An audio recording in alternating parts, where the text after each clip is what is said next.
Olá a todos, meu nome é Alexandre e eu sou professor da disciplina Princípios de Planejamento e Análise de Dados em Ecologia, que é ministrada no curso de pós-graduação em Ecologia da Universidade de São Paulo.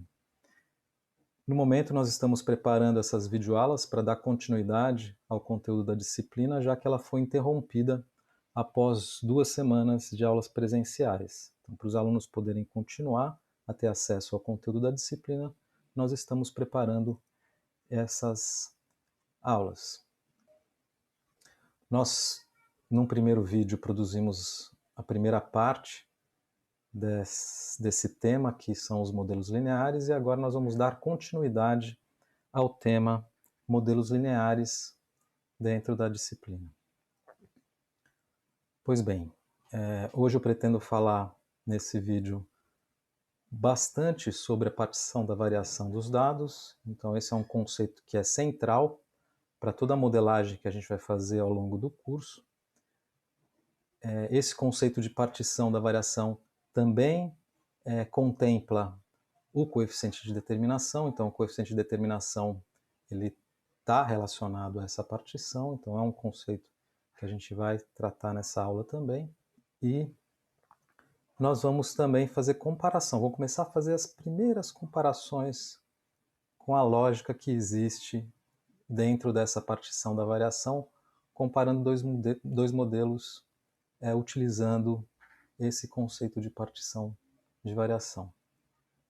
Eu vou mostrar para vocês que uma análise de variância tradicional clássica, para nós, ela não é diferente do que uma regressão, quando a gente está tratando os modelos lineares. Então tem uma unificação metodológica associada aos modelos lineares que tem a ver muito com o tema que está descrito aí no último tópico, que são as variáveis dummy ou indicadoras. Então eu vou explicar para vocês o que elas são. É um conceito bastante importante e que causa alguma confusão para a interpretação. Então tenho visto que os alunos têm alguma dificuldade na interpretação desses conceitos quando avaliam um modelo, quando a gente tem principalmente variáveis contínuas junto com categóricas no modelo.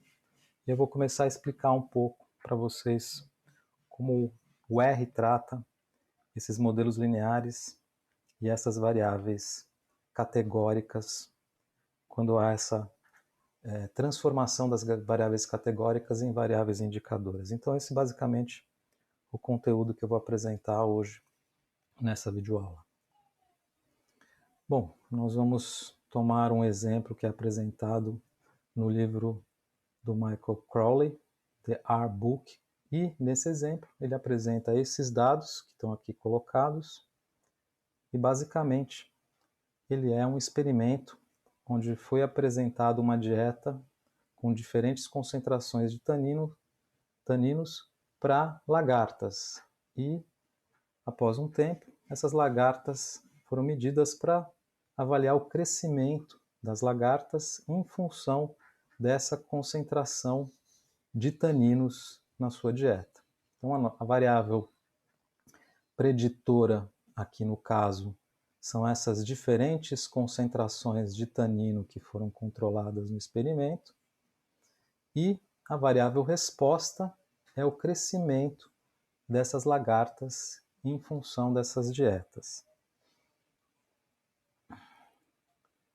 O que se busca é essa relação, esse modelo que está aqui representado, que é um modelo linear, e esse modelo ele é definido por dois parâmetros. O primeiro parâmetro é o intercepto, que é esse valor que é predito pelo modelo quando a variável preditora é zero, e pelo parâmetro de inclinação, qual é a inclinação dessa reta. E essa inclinação ela é o quanto eu tenho de variação na minha variável resposta ao variar uma unidade na minha preditora. Ou seja, se eu aumentar 1 na concentração de tanino na dieta da lagarta, o quanto que ela decresce no seu crescimento, né? A taxa de crescimento. Então esses dois são os parâmetros importantes, e na aula anterior eu mostrei para vocês uma das técnicas para a gente estimar esses parâmetros, e é isso que a gente faz quando a gente cria o modelo no R. A gente está tentando estimar os parâmetros intercepto e inclinação quando eu tenho duas variáveis contínuas, ou seja, a variável preditora é contínua e a variável resposta é contínua também. Então, isso seria, na estatística clássica frequentista, uma análise de regressão. Além dessa representação da reta, o modelo também nos traz os valores dos resíduos. Então, esses resíduos do modelo nada mais são do que a diferença entre os valores observados, que são representados aqui pelos círculos vermelhos, a o valor predito pelo modelo. Então, o predito pelo modelo é essa projeção vertical da observação que vai bater aqui na reta do modelo. Então, essa diferença entre o que é observado e o que é predito pelo modelo, que são esses segmentos aqui pontilhados, é o resíduo do modelo. Então, os resíduos são representados aqui nessa figura por esses segmentos verticais pontilhados. Então, a gente olhou isso tudo na última aula, eu mostrei para vocês esses elementos, e também, na última videoaula, nós olhamos com atenção para o sumário do modelo. Ele é apresentado com esses elementos que estão aqui. Nós falamos sobre isso e vou passar rapidamente por eles agora. Então, a primeira coisa que é posta é a fórmula, o crescimento em função do tanino. Então, esses aqui são os nomes das variáveis que estão dentro desse objeto de dados que é lag. Então, isso aqui são colunas de dados nesse objeto, e essas colunas têm esses nomes. Então, você cria o modelo dessa forma, e aqui, quando você faz o sumário, ele te mostra qual foi a construção desse modelo, a estrutura desse modelo. Te fala onde estão esses dados também. Em seguida, no resumo é apresentado a distribuição dos resíduos pelos seus quartis. Então, o que são os quartis dos resíduos? É simplesmente pegar esses segmentos que eu apresentei aqui nesse gráfico, então os valores desses segmentos, ordená-los e repartir em 4 porções iguais, e esses valores que estão ali representados são os limites dessas porções, que são os quartis.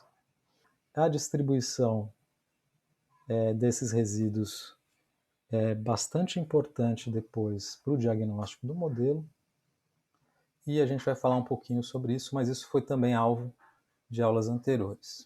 O outro elemento que é apresentado são os coeficientes. Então, são as estimativas dos parâmetros do modelo, e esse modelo mais simples aqui, ele é representado pelo intercepto e pela inclinação. Então, um intercepto de 11,75 e uma inclinação de menos 1,2, uma inclinação negativa, e a gente já viu isso no gráfico, né, que a inclinação é negativa. O que significa a inclinação negativa? Significa que a cada unidade que eu aumento de concentração de taninos, eu diminuo o crescimento da lagarta naquele tamanho, ou seja, 1,2 de diminuição de crescimento, que é esse valor apresentado aqui, tá? Menos 1,2. E também o intercepto foi estimado como sendo 11,7. Então, se eu pegar aqui a concentração zero de tanino e ver quanto que é predito de crescimento para lagartas com uma dieta com essa concentração de tanino, a gente está lá próximo de 12. Isso que foi estimado aqui. Além dessas estimativas, a gente tem um valor da imprecisão associada a essa estimativa, que é o erro padrão da estimativa. E também associado à estimativa e à sua imprecisão, a gente tem uma estatística T, que nada mais é do que a divisão desse valor por esse valor, a razão da estimativa em relação ao seu erro padrão. Então, um intercepto aqui a gente tem um T de 11 e na inclinação a gente tem menos 1,2 dividido por 0,2, a gente tem um valor de T de menos 5,5. E essa probabilidade desse teste aqui, ela é o quê? Ela é simplesmente a probabilidade de eu incorrer em erro ao afirmar que esse valor é diferente de zero. O que é essa afirmação? Se essa inclinação for zero, significa que nós temos uma reta aqui horizontal representando o modelo. E essa representação de uma reta horizontal aqui significa que a variação na concentração de taninos na dieta de lagartas não influencia o seu crescimento. Então, esse é o teste que é feito aqui com essa estatística T associada a essa estimativa do parâmetro da inclinação do modelo. Nós pulamos essa linha na interpretação porque ela é pouco informativa, a gente não precisa dessa escala para ver a significância do valor de P, a gente pode olhar para o P e interpretá-lo diretamente. E a gente viu que esse erro padrão do resíduo aqui também é uma estimativa que a gente faz a partir da variabilidade que existe nos nossos dados e no nosso sistema. O que eu não expliquei na última aula está representado aqui por essas duas últimas linhas, e essas duas últimas linhas estão relacionadas com a partição da variabilidade que existe nos nossos dados e com a variação que é explicada pelo modelo. Então esse conceito é bastante importante e a gente vai usar ele ao longo de todo o curso. Então é importante que vocês entendam e por isso eu vou focar neste conceito daqui para frente nessa aula. Para esse conjunto de dados, a gente pode calcular algo que é a variação total dos nossos dados, que é representado aqui por esses segmentos, ou seja, a diferença entre os valores observados e a média dos valores da minha variável resposta, que é o crescimento da lagarta. E a essa variação total, a gente pode particioná-la. Uma porção é a variação que não é explicada pelo modelo, então aqui está representado o modelo e seus resíduos. Os resíduos representam essa variação não explicada, e existe uma variação que é explicada pelo modelo, que nada mais é do que a diferença, aqui representada pela diferença entre a média dos dados e o que é predito pelo modelo, que são esses segmentos verticais representados em verde aqui. O conceito vem da análise de variância tradicional clássica, desenvolvida pelo Fisher há mais de 100 anos, e a gente pode aplicar esse mesmo conceito para os modelos lineares como um todo. Então não há diferença nessa partição da variação. Então aqui eu estou representando novamente o que foi apresentado na aula de ANOVA, o mesmo conjunto de dados. Então a variável aqui preditora, ela não é uma variável contínua, essa escala aqui ela é só para ilustrar esses valores. O que a gente tem de variável preditora nesse caso são os tipos de solo representados por cores diferentes. Então, solo arenoso em vermelho, o solo argiloso em verde e o solo mais orgânico, denominado diúmico, em azul. E isso aqui é a partição da variação que a gente apresentou para vocês durante a nossa aula de ANOVA. E isso pode ser feito também quando a gente tem uma variável resposta contínua com uma variável preditora que é contínua também. Então, essa representação é similar a essa representação abaixo. Então, isso aqui é o predito pelo modelo linear, isso aqui é o predito, essas médias aqui, média de cada um dos tipos de solo é o predito pelo modelo de ANOVA. E isso aqui é a variação explicada pelo modelo, isso aqui é a variação explicada pelo modelo. Então, são representações análogas com uma preditora categórica aqui em cima e uma preditora contínua aqui no painel de baixo. Vamos olhar um pouco com mais calma esse painel inferior. Então, a variação total, representada por esses segmentos, a variação não explicada, representada pelos resíduos do modelo, e a variação explicada, que é a diferença entre essas duas variações, aqui representada por esses segmentos em verde. A gente usa para representar essa variação dos dados os desvios quadráticos. Então, esses segmentos aqui são os desvios. Então, isso aqui é o desvios total que a gente tem nos nossos dados, ou seja, o quanto que os nossos dados se afastam, as observações se afastam da grande média, ou da média da variável resposta. Então, aqui a gente tem representado, por exemplo, nessa quarta observação,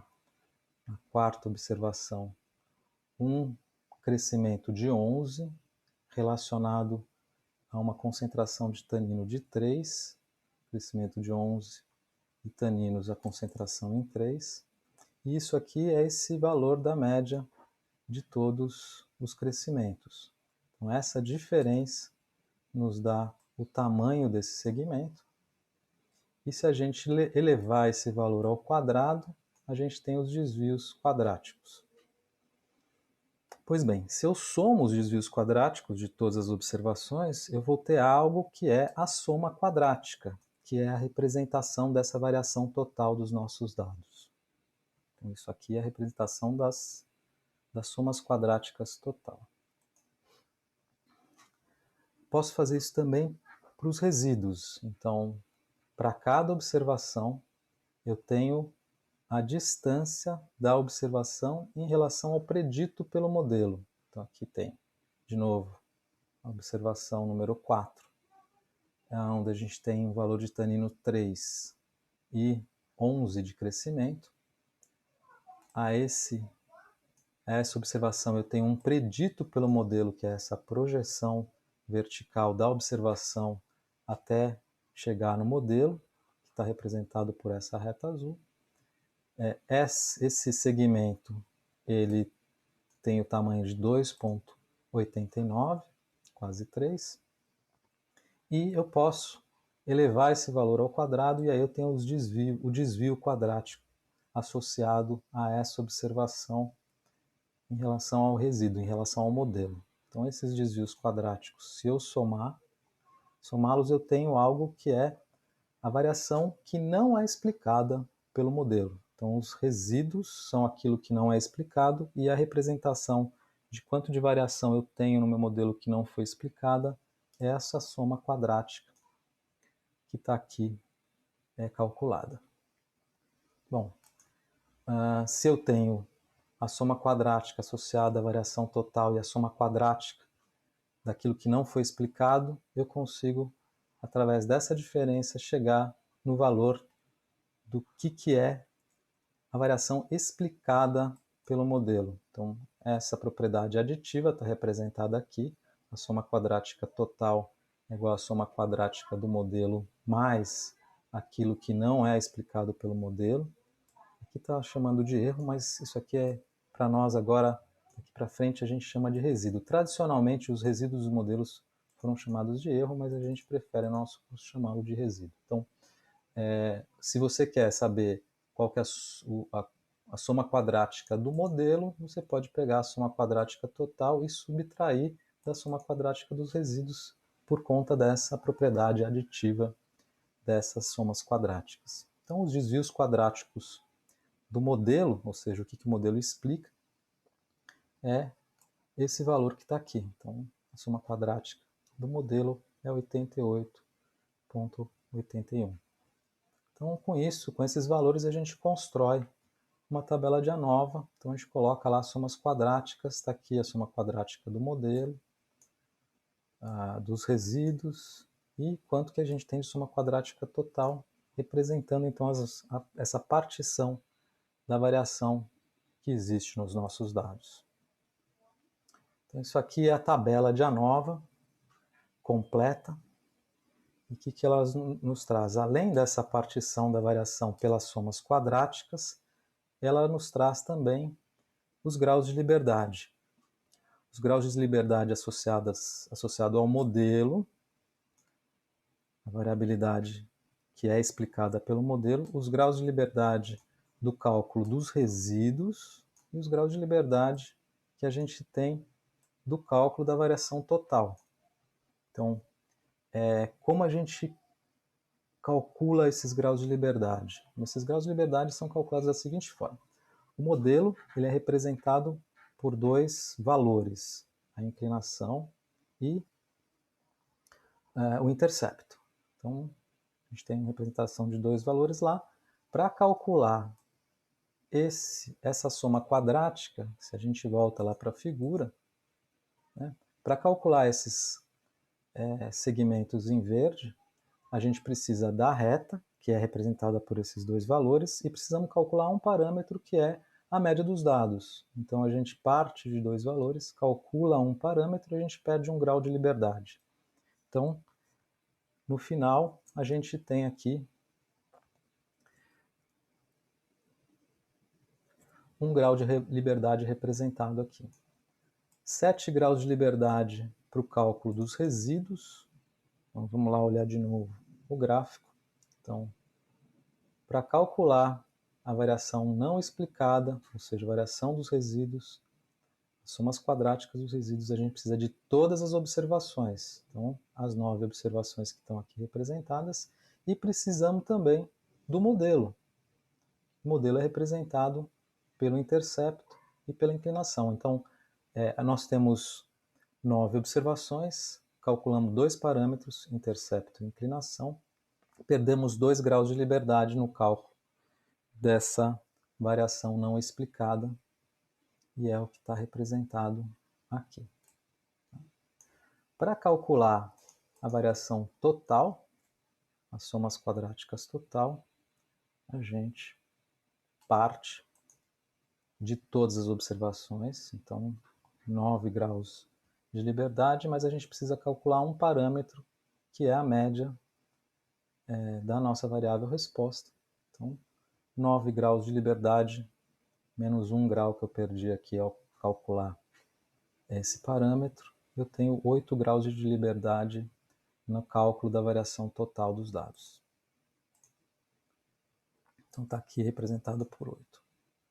Esses graus de liberdade eles vão ser importantes para calcular as médias quadráticas, então dividindo as somas quadráticas pelos graus de liberdade, a gente tem as médias quadráticas, estão representadas aqui nesta coluna.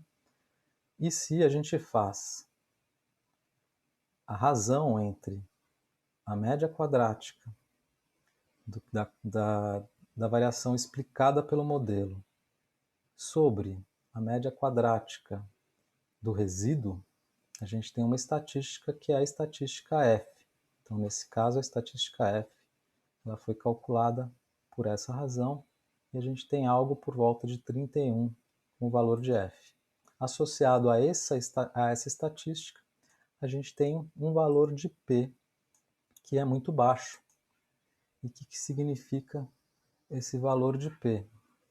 Ele significa que a gente tem grande parte da variação explicada no nosso modelo. Ou seja, nosso modelo explica grande parte da variação dos nossos dados. Então eu posso afirmar que há uma relação entre a quantidade de tanino na dieta e o crescimento da lagarta. E eu tenho bastante confiança em dizer que essa relação existe. E esse p-valor me diz que eu, ao afirmar isso, que essa relação existe, eu vou incorrer em erro com uma probabilidade muito baixa. Então, me dá confiança em dizer que de fato essa relação existe. Bom, essa aqui é a representação da tabela de ANOVA no R. A última linha ela é omitida, então assim, o cálculo das somas quadráticas total e a apresentação do seu grau de liberdade não aparece, porque como essas somas quadráticas têm essa propriedade aditiva, você não precisa desse valor. É só somar esses dois aqui, você sabe quanto tem de somas quadráticas total. É a mesma coisa para os graus de liberdade no cálculo. Ok, então essa é a partição da variação que a gente tem nos modelos lineares, representado aqui pela tabela de ANOVA, e a função do R que organiza essas informações a partir do modelo, ela é chamada de ANOVA. Então, a ANOVA no R, a função ANOVA na linguagem R, ela não faz o teste de ANOVA. O que ela faz é construir a tabela da partição da variação do modelo. Ok. A partir dessa partição de variação, a gente calcula também um outro valor que vai nos ajudar a interpretar o nosso modelo. Então, a gente calcula algo que é chamado de coeficiente de determinação, ou R quadrado, e esse R quadrado nada mais é do que as somas quadráticas do modelo dividido pelas somas quadráticas total. Essa razão nos dá uma ideia de quanto de variação foi explicado pelo modelo. No nosso caso, a gente tem o valor de 0,816, então a gente explicou por volta de 82% da variação total que existe nos nossos dados com esse modelo muito simples, que é uma reta. Então esse valor ele é apresentado dentro do sumário, foi um dos valores que eu não falei sobre ele na última aula, mas também associado a esse valor existe um valor de coeficiente de determinação ajustado. Esse valor ajustado, ele nada mais é do que um valor que é ajustado em função do tamanho amostral. Então o R quadrado, ele é enviesado dependendo do tamanho da amostra, e quando você tem amostras pequenas é importante você fazer esse ajuste, e esse ajuste está aqui representado por essa forma. Existem vários diferentes tipos de ajuste de R quadrado em função do tamanho amostral, e esse aqui é o que é usado por padrão no resumo do R, quando você pede para o R apresentar os resultados no summary, na função summary. O R quadrado deu 0,82, o que a gente tem aqui é 0,18 nessa subtração, é o complementar do R quadrado. Esse 0,18 vai ser multiplicado, então, por pela razão de n-1 sobre n-2. N é o nosso tamanho amostral, 9 menos 1, 8, 9 menos 2, 7. Então, se eu pego 8 sétimos e multiplico por 0,18, eu vou ter um valor aqui, e se eu subtrair esse valor de 1, a gente tem esse valor que é o R quadrado ajustado no summary do R. Nós já sabemos interpretar todos esses valores que são apresentados no resumo do modelo. Essa estatística F nada mais é do que a estatística F que a gente tem na partição da variação na tabela de ANOVA. Então, se a gente tem a tabela de ANOVA, a gente tem um P associado, e esse P associado e o seu F são apresentados também no resumo do modelo. Então, apesar de não apresentar a tabela de ANOVA, ele apresenta a estatística que vem do teste de partição da variação desse modelo linear.